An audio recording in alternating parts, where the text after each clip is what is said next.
श्री शिवाय नमस्तुभ्यं भक्तजनों।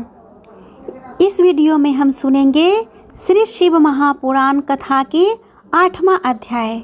इसके पहले हमने श्री शिव महापुराण का 7वां अध्याय का रसपान किया। उसमें आप लोगों ने जो मुझे प्यार दिया और मेरे वीडियो को लाइक और शेयर किया, उसके लिए आप लोगों को तहे दिल से धन्यवाद। अब हम 8वां अध्याय का रसपान करेंगे। भक्तजनों, पूरे ध्यान से और भक्तिमय होकर इस कथा का रसपान करें। श्री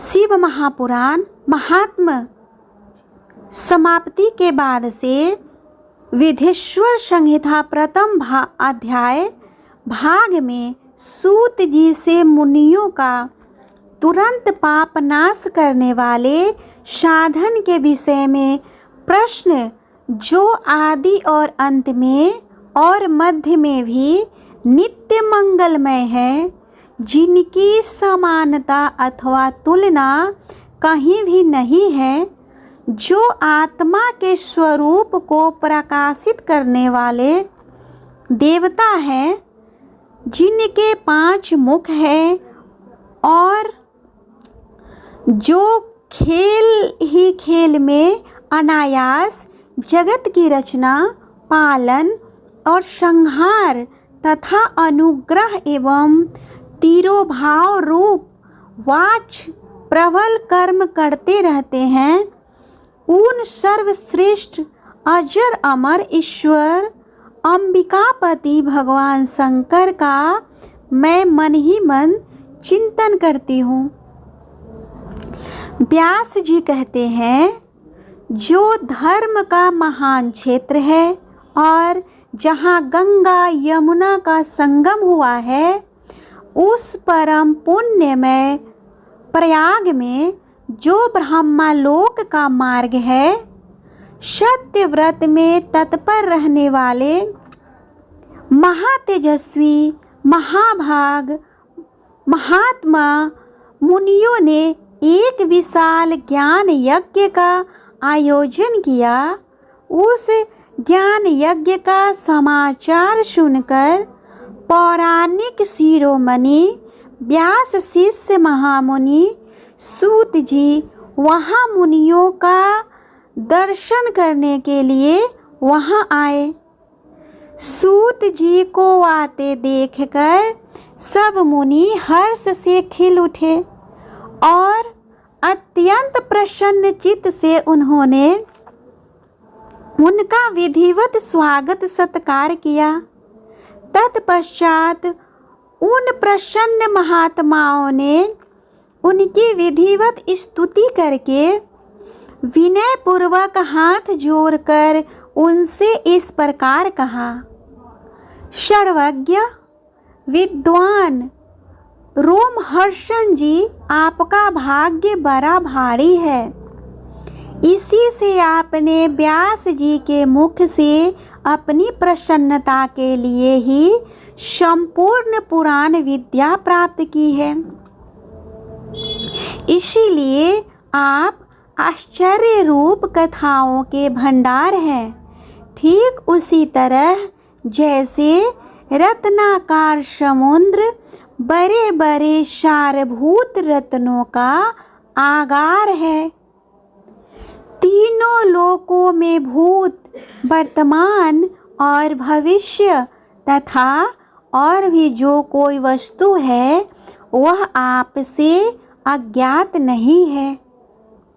आप हमारे सौभाग्य से इस यज्ञ का दर्शन करने के लिए यहाँ पधार गए हैं और इसी ब्याज से हमारा कुछ कल्याण करने वाले हैं, क्योंकि आपका आगमन निरर्थक नहीं हो सकता।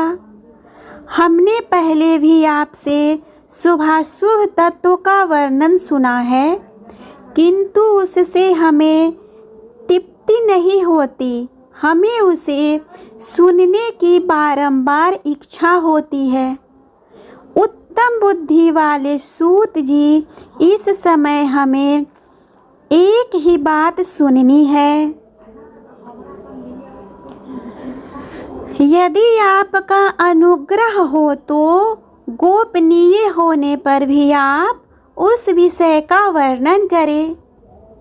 घोर कलयुग आने पर मनुष्य पुण्य कर्म से दूर रहेंगे, दुराचार में फंस जाएंगे और सब के सब सत्य भाषण से मुंह फेर लेंगे, दूसरों की निंदा में तत्पर रहेंगे, पराये धन को हड़प लेने की इच्छा करेंगे, उनका मन पराई स्त्रियों में आसक्त रहेगा तथा वे दूसरे प्राणियों की हिंसा किया करेंगे, अपने शरीर को ही आत्मा समझेंगे, मूढ़, नास्तिक और पशु बुद्धि रखने वाले होंगे, माता पिता से द्वेष करेंगे, ब्राह्मण लोभ रूपी ग्रह के ग्रास बन जाएंगे, वेद बेचकर वे जीविका चलाएंगे,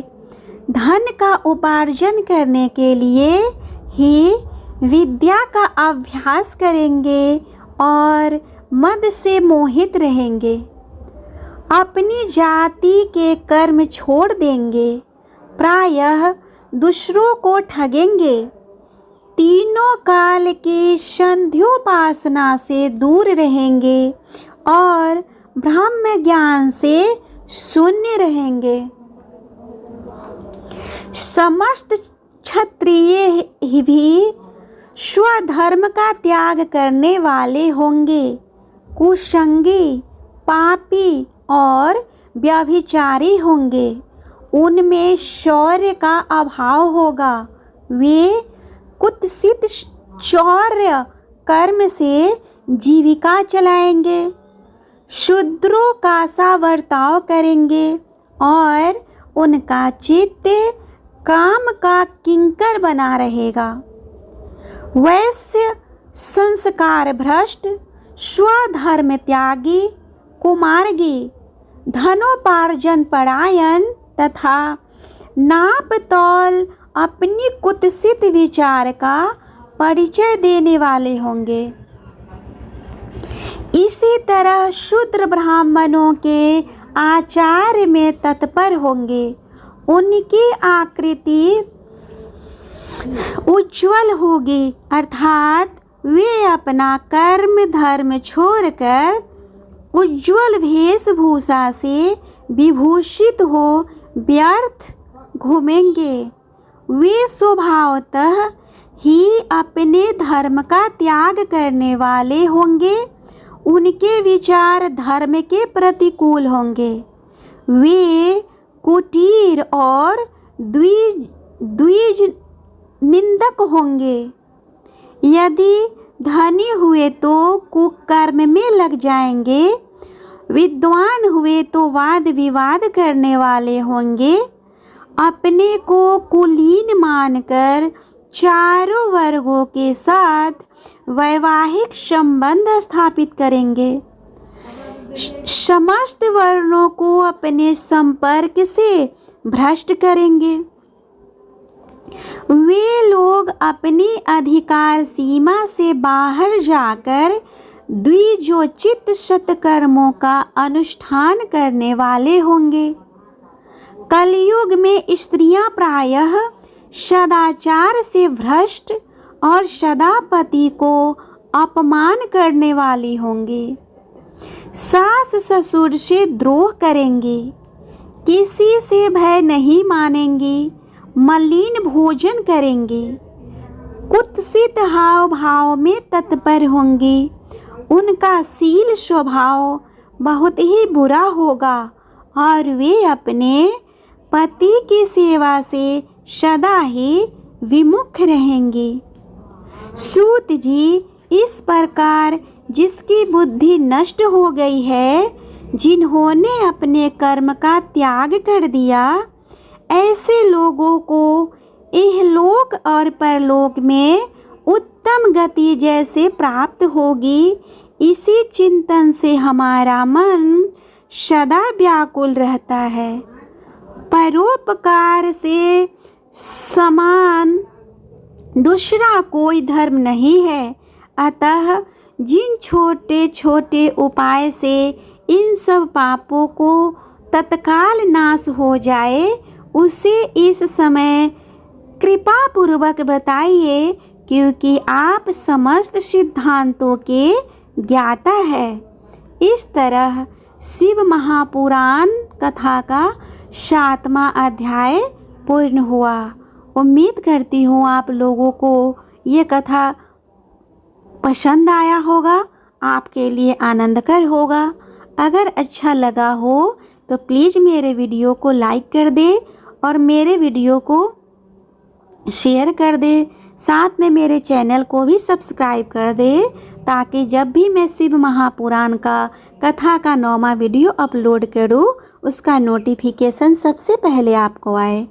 और अगर आप लोगों ने इसके पहले का कथा का श्रवण नहीं किया हो तो वो मेरे चैनल पर अपलोडेड है, वहाँ से उसको आप सुन सकते हैं।